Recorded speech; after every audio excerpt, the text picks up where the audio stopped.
In my time working as a sports and performance psychologist with individuals, places like the Institute of Sport and professional sporting teams, sports people and teams at the top of their game have always had a permanent coach to make sure they stay at the top. Why is it then that some people think coaching means they must have failed when it comes to their corporate careers? Career coaches used to be for executives on the fast track to $1 million salaries, but these days there are few people who won't benefit from help to devise a career game plan. Some people take the view that as a manager they're above and beyond coaching, which raises the question, how many times can we as individuals point to an experience with a manager who has poor communication or managerial skills and the project we've all been working on fell in a hole? The business world is currently changing and technology has enhanced that change such that job functions are changing extremely quickly. The job someone started 2 years ago may now have quite a different focus. In fact, the team they work in may be completely different to that which they joined 2 years ago. A bit like a sporting organisation. This could cause an employee to think of leaving rather than embracing that change, and in that time they may think they should consult a career coach to help deal with that. These days there seems to be a coach for everything from life to love, and definitely careers too. Some companies, as part of their change management strategy, will offer career coaching to staff. It's not because they think the employee isn't doing the job properly. It's sometimes more likely insurance to keep good staff, and also you would think a proactive move to positively improve the productivity of the organisation.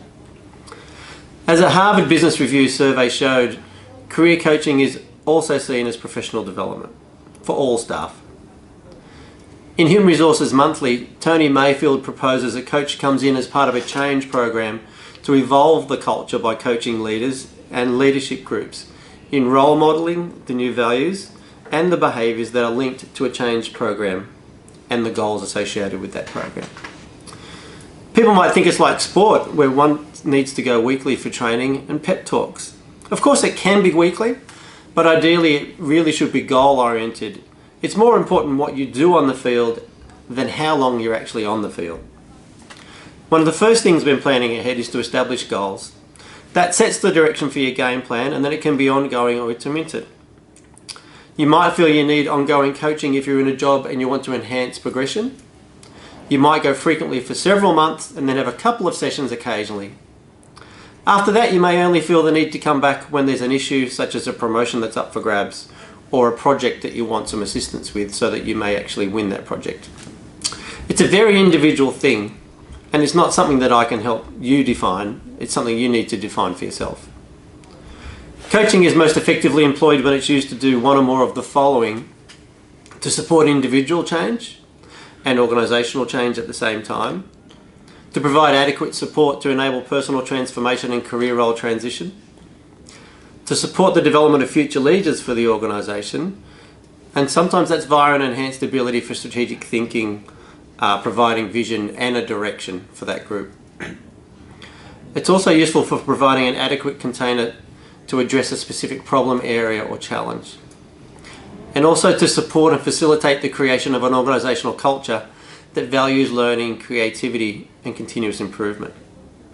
For example, it reminds me of a time as the HR director of a multinational fast food business where we identified that rather than focusing on what was wrong with our staff, we should move to a more positive coaching environment. So rather than quickly moving people out the door, we decided that we would actually coach them to be successful in their job. This led to us being able to reduce staff turnover from 67% to 36% in only a 3-year period. You can imagine the positive impact that had on the staff performance, the staff morale, and the delivery to the client. And most importantly, it led us to being the most successful business division within this organisation globally, with an increase in revenue and therefore in profit. A self-fulfilling prophecy, if you like. Happier staff, happier clients, and a more successful business. All of the coaching initiatives are examples of positive change in a similar light, and there are numerous examples of those around the corporate world. From an individual's point of view, there are a number of reasons why they would want career coaching too. They don't like the job they're in. They need assistance to decide their next move. They were made redundant and therefore need a career change. Or they've applied for a new job and want to perform at their peak in the interview. And finally, professional development to stay at the top of their game. Not everybody actually wants to leave their job. In fact, most people want to do really well in the job they're in. And coaching is an ideal way of doing that for individuals. When selecting a career coach, Dory Clark in the Harvard Business Review article has this advice. They said that it's important to understand when to reach out. So coaching is not always required all the time. To identify the learning that's needed, and this will determine the type of coach that's required. To give the coach a test drive. There's nothing wrong with asking them to work with you to see if there's a good fit. And to recognise it's not forever. There'll be different stages to address during a career. There'll be different stages of progress with a career coach. And finally, it's important to check their credentials and get recommendations. I remember, 20 years ago when career coaching started, it seemed like everybody was a career coach. And that simply couldn't be the case. So it's important to check the credentials. Most importantly, for individuals and teams and organisations, it's important to remember that career coaching is not counselling, it's not mentoring, it's not training, and it's not consulting. It's also not a quick fix, and it really needs to be a participative relationship between the individual and their coach. Similarly to that in a sporting environment, the successful teams at this end of the year, in the final series, they're the ones that actually employ a positive coaching approach most successfully.